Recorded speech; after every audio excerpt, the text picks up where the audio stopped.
how I take my just washed hair from this to this. I wash my hair about every other day and then I let it air dry just a little bit before I start styling it.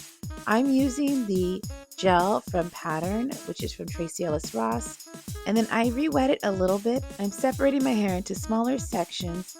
Each section, I'm putting some water on it just to dampen it a little bit. I'm detangling, then putting product, and really just trying to make sure I am defining my curls.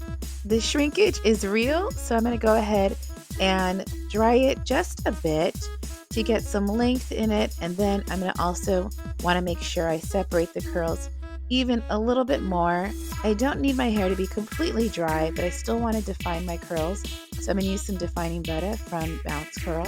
You can see I'm separating the curls and just making sure it's just defined but still soft at the same time.